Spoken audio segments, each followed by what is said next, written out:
이게 생각보다 좋은데 생각보다 어려워요.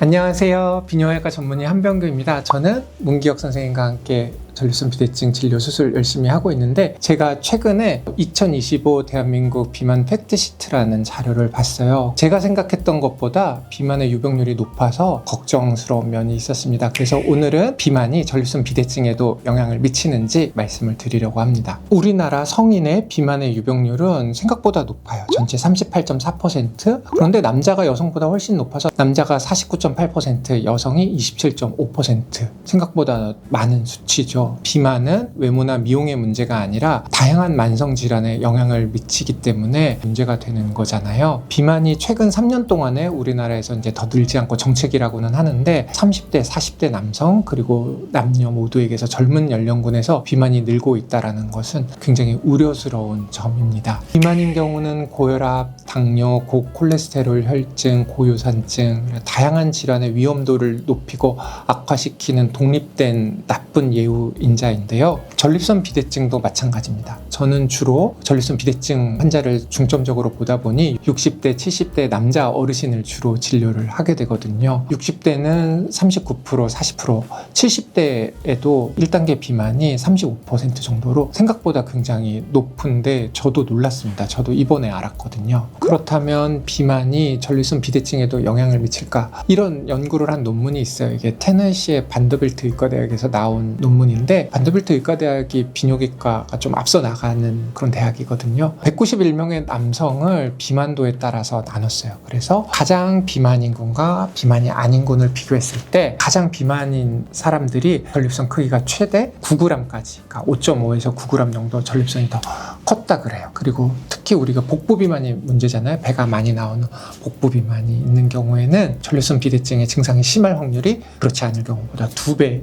이상이었어요. BMI가 체질량 지수가 1이 증가할 때마다 전립선 크기가 0.4에서 1g 정도씩 커진다고 하니까 비만은 전립선 비대증에 나쁜 영향을 미치게 되는 건 맞는 것 같습니다. 그렇다면 비만이 왜 전립선 비대증에 나쁜 영향을 미칠까요? 사실 지방세포는 잉여 에너지를 저장하는 우리 몸의 신체 장기 구조라고 할 수 있잖아요. 근데 이 비만 세포들이 가만히 지방만 저장하고 있는 게 아니라 얘네들도 어떤 활동을 합니다. 그 활동의 부산물로서 각종 염증 물질을 많이 생성을 하게 되는데, 이 염증 반응 물질들이 전립선의 크기를 증가시키고 전립선 비대증 증상을 악화시키게 됩니다. 아까 복부 비만을 말씀드렸는데 WHR, 엉덩이 둘레와 허리 둘레의 비율, 그러니까 엉덩이 비율에 비해서 허리가 얼마나 두꺼운지 복부 비만이 있는지를 살펴봤을 때 이 비율이 0.9, 엉덩이 둘레의 90% 정도 허리 둘레가 나온다면 전립선 비대증이 심해질 위험이 올라간다 그래요. WHR, 엉덩이와 허리의 비율이 0.5씩 늘어날 때마다 전립선 비대증 위험이 10%씩 올라간다고 하니까 꽤나 높은 비율이에요. 이 논문 1998년이니까 정말 지금은 오래됐는데 정말 레전드 논문이에요. 하버드 의과대학에서 10년 가까운 기간 동안 3만 명의 남성들을 추적을 한 연구거든요. 운동을 많이 안 하는 사람부터 운동을 많이 하는 사람까지 이렇게 쭉 구분을 해서 전립선 비대증이 어떤지를 살펴본 연구입니다. 운동을 많이 하는 상위 20%와 운동을 안 하는 하위 20%를 비교를 했을 때 증상이 심할 확률이나 수술을 받을 확률이 상위 20%가 25%나 더 낮았다 그래요. 상위 10%와 하위 10%를 비교하면 그 차이는 더 벌어지게 됩니다. 38%나 차이가 난다 그래요. 그래서 운동은 이런 전립선 비대증의 증상을 좋게 하는 독립적인 인자로 밝혀졌어요. 또 하나 이 연구에서 알게 된 거는 운동과는 별개로 TV 시청 시간을 봤어요. 매일 3시간 이상 TV 시청을 하는 사람들이 증상이 안 좋은 경우가 1.4배나 더 많았다 그래요. 하루에 5, 6시간 이상, 그러니까 주당 41시간 이상 매일 TV를 보시는 분들은 전립선 비대증이 심할 확률이 2배까지도 차이가 났다 그래요.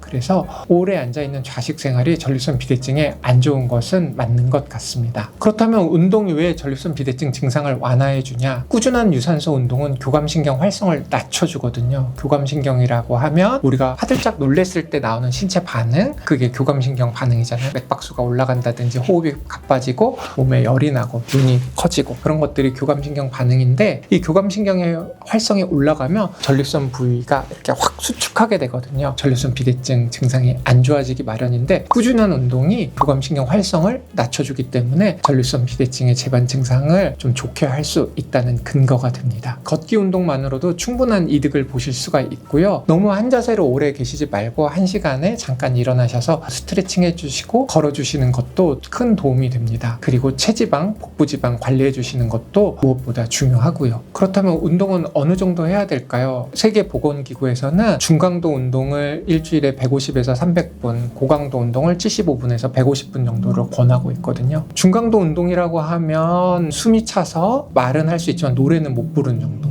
고강도 운동은 겨우 짧은 단어 몇 마디만 할 수 있는 정도. 그 정도가 고강도인데, 제가 권하는 중강도 운동은 약간 숨이 차고 약간 땀이 날 정도의 속도로 한 30분 정도 일주일에 5번 이 정도면 충분히 좋을 것 같고, 보름에서 한 달 정도 하시면 또 심폐지구력도 또 늘어나거든요. 그럼 속도도 조금 올리실 수 있고 시간도 조금 더 늘리실 수 있을 거예요. 그리고 한 가지 더 권해드리자면, 균형 잡기 운동, 까치발을 선다든지 한 발로 균형을 잡는 그런 균형 잡기 운동이 생각보다 도움이 많이 됩니다. 유튜브를 찾아봤더니 분당서울대학교 병원이나 국민건강보험공단에서 좋은 컨텐츠를 만들어 주셨더라고요. 이 영상들 따라하시면 큰 도움 받으실 수 있을 것 같아요.